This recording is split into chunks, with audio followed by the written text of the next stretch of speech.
Hello and welcome to this law. और आज हम इस वीडियो में बात करेंगे अवॉइडेबल ट्रांजैक्शंस के बारे में, जिनको हम स्पेशल या फिर वल्नरेबल ट्रांजैक्शंस भी कहते हैं। सेक्शन 43 से लेकर 51 आईबीसी इसी तरीके के ट्रांजैक्शंस से डील करता है। Basically preferential transactions, under value transactions, extortionate credit transactions, transactions defrauding creditors and fraudulent transactions, ये सारी जो भी टाइप्स हैं ये ट्रांजैक्शंस अवॉइडेबल ट्रांजैक्शंस में फॉल करते हैं। हमारा फोकस जो है वो mainly preferential, under valued and extortionate credit transactions पर है। तो लेट्स सी कि ये ट्रांजैक्शंस क्या होते हैं। उससे पहले हम देखते हैं कि अवॉइडेबल ट्रांजैक्शंस क्या होते हैं। अवॉइडेबल ट्रांजैक्शंस वो होते हैं जो कि कंपनी को जिन ट्रांजैक्शंस में एंटर नहीं करना चाहिए था। ये ट्रांजैक्शंस तब किए जाते हैं जब कंपनी के जो स्टेक होल्डर्स होते हैं, मेन स्टेक होल्डर्स होते हैं, जैसे डायरेक्टर्स हैं या प्रमोटर्स हैं, ये इनको ऑलरेडी जब इनके कंटेम्पलेशन में होता है कि ये कंपनी आगे आने वाले वक्त में लॉसेस में जा सकती है, तो ऐसे केसेस में ये कंपनी के जो स्टेक होल्डर्स होते हैं ये क्या करते हैं, ये कुछ ऐसे ट्रांजैक्शंस में एंटर करते हैं जिनके द्वारा ये उस मनी को रिकवर कर सके जो कि इन्होंने उस कंपनी पर इन्वेस्ट किया था। क्योंकि जब लिक्विडेशन होगा आगे जाके, तो लिक्विडेटर के हाथ में होगा that he has to distribute the amount of money as per the priority list. Creditors को अकॉर्डिंग लॉ के अकॉर्डिंग ही पैसा डिस्ट्रीब्यूट किया जाएगा, रीपेमेंट ऑफ लोन होगा। और ऐसे केसेस में हो सकता है कि जो कॉर्पोरेट डेटर है या फिर जो कंपनी के जो मेन स्टेक होल्डर्स हैं वो कहीं ना कहीं उस लिस्ट में प्रायोरिटी में तो डेफिनेटली नहीं आते होंगे, कहीं नीचे आते होंगे। और हो सकता है कि बाकी के क्रेडिटर्स को जब ये अमाउंट ऑफ मनी डिस्ट्रीब्यूट हो, तो जो नीचे के जो क्रेडिटर्स हैं या फिर नीचे वाले जो लोग रह गए हैं कैटेगरीज में, इंक्लूडिंग जो कॉर्पोरेट या कंपनी से डील करते हैं, उनको वो पैसा रिकवर ना हो पाए या वो ना कर पाए। तो ऐसे केसेस में इससे पहले कि ये कंपनी लिक्विडेशन प्रोसेस में जाए या इंसॉल्वेंसी रेजोल्यूशन प्रोसेस में जाए, उससे पहले ही जो कॉर्पोरेट डेटर है वो क्रेडिटर्स के साथ में कुछ पर्टिकुलर कैटेगरी ऑफ क्रेडिटर्स के साथ में वो ऐसे ट्रांजैक्शंस में एंटर कर जाते हैं जहाँ पे उन क्रेडिटर्स को प्रेफरेंस मिलती है as compare to the creditors who are following under the priority list. तो उन क्रेडिटर्स जिनको एक्चुअली नहीं मिलनी चाहिए थी वो प्रायोरिटी, लेकिन फिर भी उनको वो प्रायोरिटी मिलती है क्योंकि उनका पेमेंट पहले कर दिया जाता है। और इसके पीछे इंटेंशन यही होती है कि अपना पैसा अपने घर में वापस आ जाए, लेकिन ये इनडायरेक्ट तरीके से आए, अवॉइडेबल ट्रांजैक्शंस में एंटर करने के के प्रोसेस से आए। तो इसीलिए ही अवॉइडेबल ट्रांजैक्शंस जो होते हैं वो लीगली वैलिड नहीं होते हैं। अब यहाँ पर सवाल ये उठता है कि अवॉइडेबल ट्रांजैक्शंस के बारे में पता कैसे चलता है और इनके लीगल कॉन्सिक्वेंसेस क्या होते हैं। तो जैसे ही रेजोल्यूशन प्रोफेशनल या लिक्विडेटर के नोटिस में ये बात आती है कि ये पर्टिकुलर ट्रांजैक्शन अवॉइडेबल ट्रांजैक्शंस की कैटेगरी में आता था, और जहाँ पर कॉर्पोरेट डेटर ने और क्रेडिटर ने मिलकर मैलिफाइडली एक टैक्टिक अपनाई थी सो दैट वो वाला पैसा जिसके लिए दूसरे क्रेडिटर्स एंटाइटल्ड थे, इन्होंने उस पैसे को खुद के लिए मिस अप्रोप्रिएट कर लिया, पहले ही अपने साइड कर लिया है वो पैसा। तो ऐसे केस में ये रेजोल्यूशन प्रोफेशनल या फिर लिक्विडेटर एडजुडिकेटिंग अथॉरिटी को यानी कि एनसीएलटी को रिपोर्ट करेगा या फिर अप्लाई करेगा या एप्लीकेशन फाइल करेगा कि इस तरीके का जो ट्रांजैक्शन है ये अवॉइडेबल ट्रांजैक्शन की कैटेगरी में आता है। और ऐसे में जो एडजुडिकेटिंग अथॉरिटी है उसके द्वारा ये ऑर्डर्स पास किए जा सकते हैं कि वो उस ट्रांजैक्शन को नल एंड वाइड डिक्लेयर कर दे, यानी कि अवॉइड कर दे कम्प्लीटली, या फिर ऐसे ट्रांजैक्शन को पूरी तरीके से रिवर्स कर दे, या फिर ऐसे ऑर्डर्स जो कि इन ट्रांजैक्शंस के रिस्पेक्ट में ऑर्डर्स पास किए गए हैं उनको मॉडिफाई किया जा सके। नाउ अवॉइडेबल ट्रांजैक्शंस में हम आगे जाकर दो इम्पॉर्टेंट पॉइंट्स भी पढ़ेंगे जो कि है related parties and the relevant time period. जब भी कोई भी पार्टीज अवॉइडेबल ट्रांजैक्शंस में एंटर करते हैं तो हमें ये देखना होता है अवॉइडेबल ट्रांजैक्शंस को डिटरमाइन करने के लिए कि क्या वो ट्रांजैक्शन एक रेलेवेंट टाइम पीरियड में ही हुआ था या नहीं। क्योंकि अवॉइडेबल ट्रांजैक्शंस यानी कि अगर कोई घपला हुआ है, सपोज करो 10 साल पहले हुआ है CIRP प्रोसेस के इनिशिएट होने से पहले, तो इट इज़ वेरी डिफ़िकल्ट कि हम ये जान पाएँ कि क्या ये उसी इंटेंशन से हुआ है या वही चीज़ को अवॉइड करने के लिए हुआ है कि आगे लिक्विडेशन हो, और लिक्विडेशन में क्योंकि हमें पैसा नहीं मिलेगा तो हमने पहले ही रिकवर कर लिया। ये चीज़ पहचानना बहुत मुश्किल है, तो इसीलिए लॉ ने एक स्पेसिफिक टाइम पीरियड दे रखा है इन respect of 2 kind of parties. एक होती है रिलेटेड पार्टीज और एक होती है non related parties. Now related party के रेस्पेक्ट में टाइम पीरियड अलग है और नॉन रिलेटेड या अनरिलेटेड पार्टी के रेस्पेक्ट में ये टाइम ड्यूरेशन अलग दी गई है। अगर CIRP प्रोसेस के इनिशिएट होने से 2 साल पहले, 2 इयर्स पहले, यानी कि 2 इयर्स एंड CIRP प्रोसेस, ये दोनों चीज़ें जो एक साथ ये जो ड्यूरेशन है, इस दौरान अगर कोई भी अवॉइडेबल ट्रांजैक्शन एंटर किया गया है between the corporate corporate debtor that is CD and a related party, अगर रिलेटेड पार्टी इन दोनों के बीच में 2 साल के अंदर किसी भी तरीके का अवॉइडेबल ट्रांजैक्शन अगर एंटर हुआ है तो वो टाइम पीरियड कितना माना जाएगा? 2 इयर्स का। 2 years will be related to the related parties. तो अगर ऐसे में कोई भी अवॉइडेबल ट्रांजैक्शन एंटर होता है तो हम उसको किसी भी कैटेगरी में, एज अ केस में भी जो हम आगे पढ़ेंगे, चाहे वो प्रेफरेंशियल ट्रांजैक्शन हो या फिर वो अंडर वैल्यू ट्रांजैक्शन हो या फिर वो आपका एक्सटॉर्शनेट क्रेडिट ट्रांजैक्शन हो, तो हम देखेंगे बेस्ड ऑन दिस थिंग। तो ये 2 टर्म्स आपको समझ में आनी चाहिए। ऑन दी अदर हैंड, अगर सपोज करो इसी केस में अगर CIRP प्रोसेस जो शुरू हुआ था और उससे 1 साल पहले 1 ईयर, यानी कि ये जो ड्यूरेशन है 1 ईयर एंड CIRP प्रोसेस का जो इनिशिएट होना है, अगर ये दोनों इस दौरान कोई अवॉइडेबल ट्रांजैक्शन अगेन एंटर किया जाता है, किसके द्वारा एंटर किया जाता है? एक कॉर्पोरेट डेटर और non related party. Non related party, यहाँ पे अगर नॉन रिलेटेड पार्टी आ जाती है तो उस केस में 1 ईयर का टाइम पीरियड जो है, उस पीरियड के दौरान डिटरमाइन किया जाएगा कि क्या वो अवॉइडेबल ट्रांजैक्शन में आता है या नहीं आता है। तो related parties and non related parties, relevant time period तो 2 साल का हो सकता है रिलेटेड पार्टीज के रिस्पेक्ट में, और 1 साल का होता है नॉन रिलेटेड पार्टीज के रेस्पेक्ट में। एज अ केस में भी जैसा भी ट्रांजैक्शन होगा, इन सारी चीज़ों के बारे में हम आगे भी पढ़ेंगे, लेकिन हमने आपको अभी पहले related parties and relevant time period के बारे में एक इंट्रोडक्शन दिया है। This is a general introduction. Now next thing is, अब हमें देखना है कि ये प्रेफरेंशियल ट्रांजैक्शंस क्या होते हैं। Let me give you an example कि सपोज करो हम आते हैं प्रेफरेंशियल ट्रांजैक्शन के स्पेसिफिकली, इसके बारे में बात करते हैं। Section 43 and section 44 of the IBC specifically deal करता है प्रेफरेंशियल ट्रांजैक्शन से रिलेटेड। नाउ सेक्शन 43 जो है वो पूरी तरीके से ये बताता है कि प्रेफरेंशियल ट्रांजैक्शंस के बारे में कौन नोटिफाई यानी कि कौन अप्लाई करता है किसको, who is going to report this before the adjudicating authority. Then preferential transaction होता क्या है, प्रेफरेंशियल ट्रांजैक्शन कब नहीं होता है, और क्या इसके एक्सेप्शंस होते हैं बेसिकली, या फिर गुड फेथ में या नॉट इन गुड फेथ, ये सारी चीज़ें सेक्शन 43 में बताई गई हैं।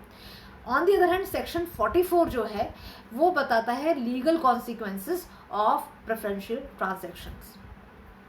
तो देखते हैं कि सेक्शन 43 का 1 क्या बोल रहा है। सेक्शन 43 का 1 यानी कि सब सेक्शन 1 बहुत सिंपल सी बात कर रहा है कि जहाँ पे भी रेजोल्यूशन प्रोफेशनल या फिर लिक्विडेटर, इसका ये ओपिनियन है कि कॉर्पोरेट डेटर ने रेलेवेंट टाइम पीरियड में किसी पर्टिकुलर क्रेडिटर को प्रेफरेंस दी है जिसको ये प्रेफरेंस नहीं मिलनी चाहिए थी। इन दैट केस ऐसा रेजोल्यूशन प्रोफेशनल या लिक्विडेटर एडजुडिकेटिंग अथॉरिटी को अप्लाई कर सकता है कि ऐसा ऑर्डर पास किया जाए जिसकी वजह से ऐसे ट्रांजैक्शन को या तो अवॉइड किया जा सके या फिर कोई ऐसे ऑर्डर्स पास किए जाए जो सेक्शन 44 IBC में बताए गए हैं। वो एक लिस्ट बताई गई है कि ये लीगल कॉन्सिक्वेंसेज होंगे, यानी कि एडजुडिकेटिंग अथॉरिटी ये सारे ऑर्डर्स पास कर सकता है जो सेक्शन 44 IBC में दिए गए हैं। नेक्स्ट आता है सेक्शन 43 का 2। ये बेसिकली बताता है कि क्या होता है प्रेफरेंशियल ट्रांजैक्शन। ना प्रेफरेंशियल ट्रांजैक्शन जैसे कि मैंने आपको बताया कि रेलेवेंट टाइम पीरियड में डिसाइड करना है कि रेलेवेंट टाइम पीरियड है, यानी कि अगर रिलेटेड पार्टीज के रिस्पेक्ट में अगर CIRP प्रोसेस के 2 साल पहले और उस ड्यूरेशन के बीच में यानी कि 2 years एंड CIRP के बीच में अगर कोई ऐसा ट्रांजैक्शन हुआ है जिसके सारे इंग्रेडिएंट्स फुलफिल होते हैं एज पर सेक्शन 43, तो उस केस में उसको हम प्रेफरेंशियल ट्रांजैक्शन की कैटेगरी में रखेंगे। और अगर ऐसा प्रेफरेंशियल यानी कि ऐसा प्रेफरेंशियल ट्रांजैक्शन जो है वो CIRP से 1 साल पहले यानी कि 1 year and CIRP 1 year and CIRP process in दोनों के यानी कि इस ड्यूरेशन के बीच में हुआ है और वो नॉन रिलेटेड पार्टी के रेस्पेक्ट में हुआ है, तब भी हम उसको प्रेफरेंशियल ट्रांजैक्शन की कैटेगरी में डालेंगे। This is very important to note here. Then अब हमें देखना है कि प्रेफरेंशियल ट्रांजैक्शन के क्या क्या इंग्रेडिएंट्स होते हैं जो कि सेक्शन 43 के सब सेक्शन 2 में बताए गए हैं। तो सेक्शन 43 के 1 में क्या बताया गया था? सेक्शन 43 के 1 में बताया गया था कि किस तरीके से ये पता चलेगा, कैसे एडजुडिकेटिंग अथॉरिटी का what would be the decision of the adjudicating authority on the basis of the application made by the liquidator और द रेजोल्यूशन प्रोफेशनल। सेक्शन 43 के सब सेक्शन 2 में बताया गया है कि ये प्रेफरेंशियल ट्रांजैक्शन क्या होता है।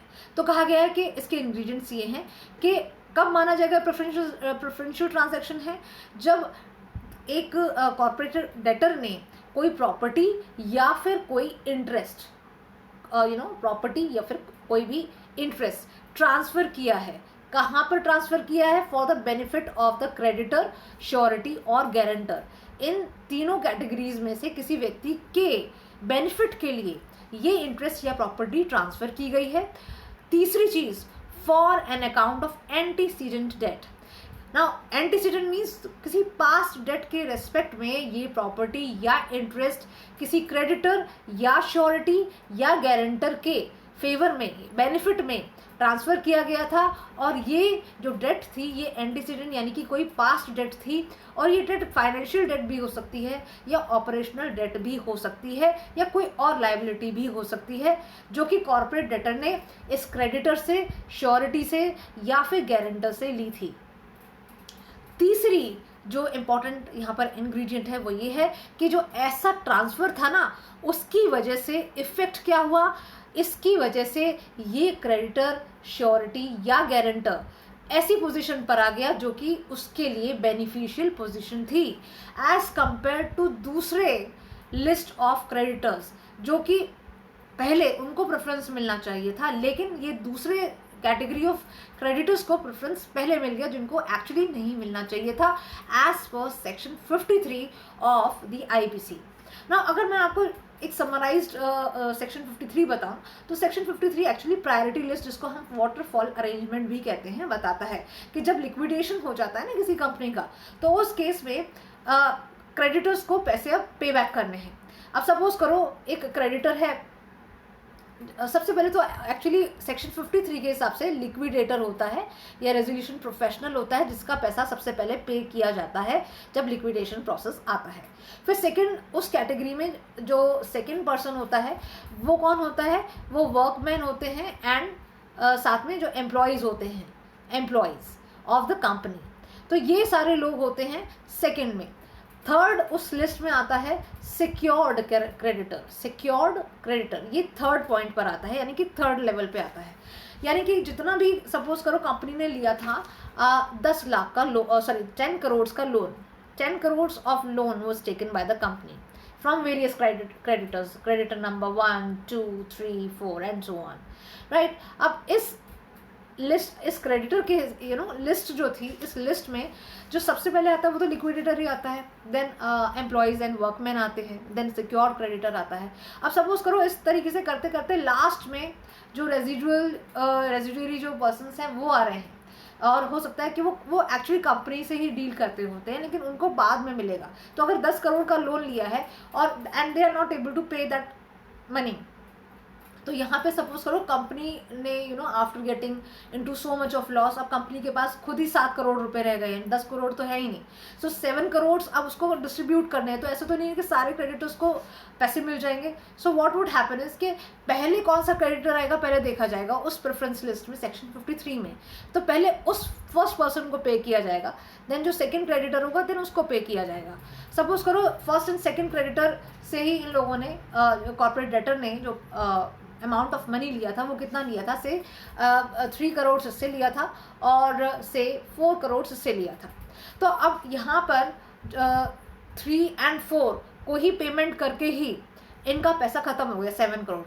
तो बाकी का जो नीचे के लोग हैं वो तो रह गए, they are not going to get anything out of this entire scheme.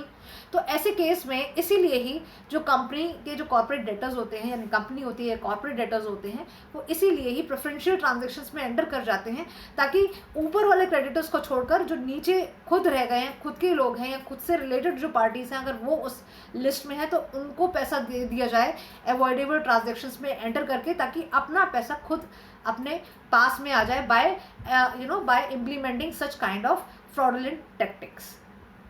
तो सेक्शन 43 का 2 बताता है बेसिकली कि प्रेफरेंशियल ट्रांजैक्शंस क्या होते हैं। तो अब लेट्स टेक एन एग्जांपल कि सपोज करो एक कॉर्पोरेट डेटर है and he has taken a loan. अब ना कॉर्पोरेट डेटर में हम इस वाले एग्जांपल में मेनली ले लेते हैं कि जो कंपनी का डायरेक्टर है उस ही हैज़ अ सन, और उन्होंने अपने सन से जो कि एक NGO चलाते हैं उनसे भी उन्होंने से 5 करोड़ ऑफ रुपीज़ लिए हुए थे एज डेट। अब आप ही बताइए कि जो खुद डायरेक्टर का जो बेटा है, कंपनी के डायरेक्टर का जो NGO चला रहा है जो person, he is not the preference, he can not be the first person to whom the payment has to be made. Obviously बात है उससे पहले भी और लोग होंगे, पर हुआ क्या 5 करोड़ उससे लिए थे। अब जब पता चला इस कॉर्पोरेट डेटर को कि हमारी कंपनी लॉस में जाने वाली है और पैसा हमें मिलने नहीं वाला है, रिकवरी बिल्कुल होने नहीं वाली है, तो ऐसे में क्या किया इसने, एक टैक्टिक चली। इसने क्या किया कि अपने इस सन को, यानी कि जो कंपनी का जो डायरेक्टर है, जो कंपनी का जो डायरेक्टर है उसका सन जो NGO चलाता है, NGO के नाम पर उस NGO को कुछ गिफ्ट कर दिया कंपनी का ही। ना कंपनी का जो पैसा है वो इसका अपना पैसा नहीं है, this is actually a joint property. पर इस डायरेक्टर ने क्या किया, उस प्रॉपर्टी में उस कंपनी के 4 करोड़ के जो एसेट्स थे वो बेच कर, या फिर वही जो एसेट्स थे उनको एज गिफ्ट कर दिया अपने ही सन को। ये कब किया, ये CIRP प्रोसेस के 2 साल पहले, यानी कि 2 साल और CIRP इस ड्यूरेशन में किया। तो इस केस में हम ये देखेंगे कि क्या ये प्रेफरेंशियल ट्रांजैक्शन है या नहीं है। तो यहाँ पे प्रॉपर्टी या इंटरेस्ट का ट्रांसफ़र हुआ है, यहाँ पे जो सन है डायरेक्टर का जो बेटा है उसको प्रेफरेंस दिया जा रहा है एज अ क्रेडिटर, उसको प्रेफरेंस दिया जा रहा है as compare to any other person, और यहाँ पे जो पीछे की जो डेट है उसी को ही तो एक्चुअली पूरा किया जा रहा है। तो यहाँ आप देख सकते हैं कि गिफ्ट जब किया जा रहा है तो यहाँ पे तो कंसिडरेशन ही नहीं होती है, एक तरफ पैसा चला गया और वहाँ से वापस भी नहीं आएगा। There is no other kind of transaction के इस कंपनी को पैसा कुछ मिल सके वापस। 4 करोड़ इन्वेस्ट और कर दिया गिफ्ट में, so this is a preferential transaction. और साथ में इस ट्रांसफ़र की वजह से ये जो क्रेडिटर था, जो सन था इस डायरेक्टर का, he is actually at a beneficial position. So you can see how this because of this entire process, this is called the preferential transaction, क्योंकि यहाँ पे रेलेवेंट टाइम पीरियड यानी कि जो CIRP से 2 साल के बीच का जो पीरियड है उसको अगर हम काउंट करें, और ये पार्टी रिलेटेड पार्टी है ना। रिलेटेड पार्टी क्या होती है, यहाँ पे जो भी मेन स्टेक होल्डर्स हैं उनके रिलेटिव्स हैं, या प्रमोटर्स हैं, डायरेक्टर्स हैं, या उनके कोई स्पाउसेस हैं, उनके बेटे हैं, उनकी फैमिली से रिलेटेड कोई लोग हैं, ये सारे रिलेटेड पार्टीज़ में आ जाते हैं। बट प्लीज़ नोट कि एम्प्लॉयज़ जो होते हैं वो रिलेटेड पार्टी की कैटेगरी में नहीं आते हैं। तो अगर रिलेटेड पार्टी है तो 2 years, एंड अगर नॉन रिलेटेड पार्टी है तो 1 year हम मानकर चलेंगे that this is the relevant time period during which we have to determine that whether it is a preferential transaction or not।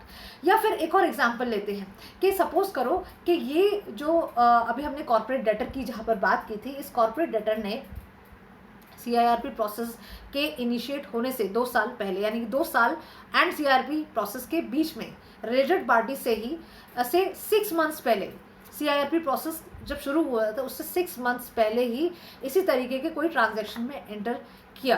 तो ये भी ट्रांजैक्शन कैसा है, ये भी ऐसा ट्रांजैक्शन है जो कि प्रेफरेंशियल ट्रांजैक्शन है। Now I have many other examples and which I have written in the slides also. आप उन स्लाइड्स को देखकर भी उन एग्जाम्पल्स को समझ सकते हैं। I am not going to explain each and every example here because it will be again it will become a bulky video. तो उस वजह से मैं अवॉइड कर रही हूँ कि मैं एक एग्जाम्पल दे सकूँ। मैंने 1-2 एग्जाम्पल्स इसके दिए हैं इस वीडियो में। देन आता है सेक्शन 43 का 3। ना इसमें बताया गया कि कब हम उस ट्रांजैक्शन को प्रेफरेंशियल ट्रांजैक्शन नहीं मानेंगे। तो अगर वो ट्रांजैक्शन ऐसा है जो कि ऑर्डिनरी कोर्स ऑफ बिजनेस में हुआ है, या जहाँ पर नई वैल्यू क्रिएट होती है सिक्योरिटी इंटरेस्ट की, so any transfer creating security interest, और उसकी वजह से सिक्योरिटी इंटरेस्ट जो है उससे एक नई वैल्यू क्रिएट होती है, उस केस में साथ में एक सिक्योरिटी एग्रीमेंट भी साइन किया जाता है। और साथ में ये जो ट्रांजैक्शन है, इस ट्रांजैक्शन के बारे में इंफॉर्मेशन यूटिलिटी को भी 30 दिन के अंदर अगर इन्फॉर्म किया जाता है तो ऐसे ट्रांजैक्शन को भी हम प्रेफरेंशियल ट्रांजैक्शन की कैटेगरी में नहीं डालेंगे। Now let's take an example of this entire thing. हमने कहा कि ऑर्डिनरी कोर्स ऑफ बिजनेस में अगर कोई ट्रांजैक्शन इस तरीके का हुआ भी है तब भी हम उसको प्रेफरेंशियल ट्रांजैक्शन नहीं मानेंगे। फॉर एग्जाम्पल, अगर कॉर्पोरेट डेटर है और उस उसकी प्रैक्टिस में है, उसकी बिजनेस प्रैक्टिसेस में ये है कि जब भी वो लोन लेता है क्रेडिटर्स से, वो उसकी आदत है कि वो 3 महीने में या 4 महीने में वो पेमेंट कर ही देता है। यानी कि ऐसा नहीं कि वो 5 साल तक रुकता है या 2 साल बाद ही करता है। He has been into this practice that he always pays after 3 months or 6 months or 8 months। तो ऐसा यहाँ पर अगर ऐसा हो रहा है, CIR अब बाई चांस CIRP प्रोसेस शुरू हो जाता है, तो यहाँ पर हमें ये देखना है कि क्या ये ऑर्डिनरी कोर्स ऑफ बिजनेस में अगर हुआ है तो ये प्रेफरेंशियल ट्रांजैक्शन नहीं है, यानी कि अवॉइडेबल ट्रांजैक्शन नहीं है। दूसरी चीज़, एक और ना, let's take an example of the second kind of exception. अब सपोज करो ये कॉर्पोरेट डेटर है who is actually facing the financial crisis. इसको मालूम है कि इस कंपनी को डुबोने से बचाने के लिए इसके पास और फर्दर मनी नहीं है, ही can not invest further money here. तो ये क्या करता है, ये उसी क्रेडिटर से जिससे इसने पहले भी पैसे लिए थे, इसने इस क्रेडिटर से कहा कि आप अपनी मशीनरी ना मुझे दे दो, please give me supply some machinery to me, जिसकी वजह से मैं अपनी इस कंपनी को आगे सस्टेन कर सकता हूँ, क्योंकि मेरी कंपनी को रन करने के लिए इस मशीनरी की ज़रूरत है ना। मशीनरी के लिए this person is right now is not having any money. तो इसने क्या किया, इसने सिक्योरिटी इंटरेस्ट ट्रांसफ़र किया। इस कॉर्पोरेट डेटर ने इस क्रेडिटर के रेस्पेक्ट में एक सिक्योरिटी इंटरेस्ट ट्रांसफ़र किया उस मशीनरी, जो मशीनरी इसने ली है इसी इसी क्रेडिटर से। तो यहाँ पे एक नई वैल्यू क्रिएट हो गई उस सिक्योरिटी इंटरेस्ट पे। It is not with respect to the past और the antecedent date here, mind it. तो यहाँ पे और साथ में इन दोनों के बीच में बेसिकली ये भी हुआ कि इन्होंने एक सिक्योरिटी एग्रीमेंट भी साइन किया है। तो यहाँ पे इस ट्रांजैक्शन को इंफॉर्मेशन यूटिलिटी के सामने भी ये जो इन्फॉर्मेशन यूटिलिटी जो कि थर्ड हमारा इंग्रेडिएंट था, उनके सामने भी इसका रजिस्ट्रेशन हुआ with in 30 days of possessing that property by the corporate debtor. तो जैसे ही मशीनरी कॉर्पोरेट डेटर ने ली है, उसके 30 दिन के अंदर उसने इन्फॉर्मेशन यूटिलिटी को भी ये ट्रांजैक्शन रजिस्टर करवा दिया है, सो दैट ये प्रेफरेंशियल ट्रांजैक्शन की कैटेगरी में ना आ जाए। सो आप ये देख सकते हैं कि अगर उसने ऑर्डिनरी कोर्स ऑफ बिजनेस में ऐसा किया है, अपने बिजनेस को बचाने के लिए किया है, और एक जो सिक्योरिटी नई वैल्यू जो क्रिएट हुई है उसके रेस्पेक्ट में उसने सिक्योरिटी एग्रीमेंट भी साइन किया है, और साथ में इंफॉर्मेशन यूटिलिटी को भी with in 30 days of possession of that property inform कर दिया है, रजिस्टर करवा दिया है इस ट्रांजेक्शन को, तो भी ये प्रेफरेंशियल ट्रांजेक्शन की कैटेगरी में नहीं आएगा। आई होप आपको इतना समझ में आया होगा कि किस तरीके से ये प्रेफरेंशियल ट्रांजैक्शन है एंड नहीं है। नाउ देन वी सी कि ये सारी चीज़ें मैंने यहाँ पर अगेन शॉर्ट में लिख दी हैं जो मैंने आपको बताया था, और एक्सेप्शंस भी मैंने वही बता दी कि अगर ऑर्डिनरी कोर्स ऑफ बिजनेस में है, एक नई वैल्यू क्रिएट हो रही है और इन्फॉर्मेशन यूटिलिटी को भी अगर 30 डेज़ के अंदर इन्फॉर्म कर दिया गया है तो ये एक्सेप्शंस में आएगा। अगेन इसमें एक और चीज़ आती है, गुड फेथ भी देखना है कि जब ये ट्रांजैक्शन हुआ था तो क्या कॉर्पोरेट डेटर एंड क्रेडिटर के बीच में ये ट्रांजैक्शन गुड फेथ में हुआ था या नहीं हुआ था। गुड फेथ कैसे देखेंगे, सपोज करो जैसे कि CIRP प्रोसेस जब इनिशिएट होता है तो ऐसा तो नहीं है कि एक बार में फर्स्ट डे कल CIRP प्रोसेस शुरू होने वाला है और आज उसका एडवर्टाइजमेंट निकाल दिया जाएगा या अनाउंस कर दिया जाएगा। इट विल टेक टाइम, यानी कि अगर CIRP प्रोसेस कुछ दिनों बाद अगर इनिशिएट करना है तो उससे पहले एक पब्लिक अनाउंसमेंट की जाएगी दैट दिस कंपनी में अंडरगो इंसॉल्वेंसी रेजोल्यूशन प्रोसेस। सो अगर ये अनाउंसमेंट की जा चुकी है और उसके बाद में भी अगर क्रेडिटर ये बोलता है कि मुझे इस बारे में तो पता ही नहीं था, then that person is not receiving that thing और he has not undergone that transaction in good faith. तो गुड फेथ यहाँ से इसका प्रूव हो गया that he was not undergoing this transaction in good faith. तो गुड फेथ में अगर ऐसा ट्रांजैक्शन में पार्टीज एंटर करती हैं and with value, specially with respect to the creditor, जहाँ पे क्रेडिटर को इस बारे में पता ही नहीं था कि CIRP प्रोसेस शुरू होने वाला है और उसने कुछ अमाउंट में कंसिडरेशन में अगर ये प्रॉपर्टी रिसीव की है, तो इस केस में हम ये देखेंगे कि अगर ये गुड फेथ में है तो एजुकेटिंग अथॉरिटी ऐसे अवॉइडेबल ट्रांजैक्शन, ऐसे प्रेफरेंशियल ट्रांजैक्शन को अवॉइड करने का ऑर्डर भी पास कर सकती है। नाउ इसके अलावा मैंने कुछ एग्जाम्पल्स दिए हैं। ये एग्जाम्पल्स में मैंने एक और इसमें एग्जाम्पल ऐड किया है कि सपोज करो कि जो कॉर्पोरेट डेटर है उसने अपने एसेट्स मार्केट प्राइस से नीचे बेचने शुरू कर दिए उस टाइम पर जब उसे मालूम था कि लिक्विडेशन का प्रोसेस शुरू होने वाला है। तो यहाँ पे भी कुछ ना कुछ या कहीं ना कहीं ये पता चल रहा है कि ये प्रेफरेंशियल ट्रांजैक्शन का पार्ट है। Now you can read these examples from here. In case you are not able to understand, you can ask me. लेकिन क्योंकि ये वीडियो काफ़ी बड़ी हो जाएगी इसलिए I'm not explaining each and every example here. Then you can also see this example जो मैंने अभी थोड़ी देर पहले आपको एक्सप्लेन किया था। तो यहाँ पर मैंने इस तरीके से पिरामल एंड एसोसिएट्स करके एक यहाँ पे क्रेडिटर का नाम भी बता दिया है और एक भूषण स्टील्स लिमिटेड उसको भी मैंने यहाँ पे एग्जाम्पल में एज कॉर्पोरेट डेटर बता दिया है। So this is how I have explain the examples. तो आप इसको रीड भी कर सकते हैं, हम ऑलरेडी डिस्कस कर चुके हैं इस एग्जाम्पल के बारे में। ना प्रोवाइजो में एक और चीज़ यहाँ पर बोलता है कि अगर सपोज करो सेक्शन 43 के 3 के प्रोवाइजो में एक चीज़ लिखी हुई है यहाँ पर कि जहाँ पे अगर कोर्ट ने सपोज करो देयर वाज अ केस जहाँ पे आपके कॉर्पोरेट डेटर, देखिए जब कॉर्पोरेट डेटर डेट्स लेता है तो ऐसा नहीं है कि एक ही पार्टी से लेता है, बहुत सारे क्रेडिटर्स हो सकते हैं।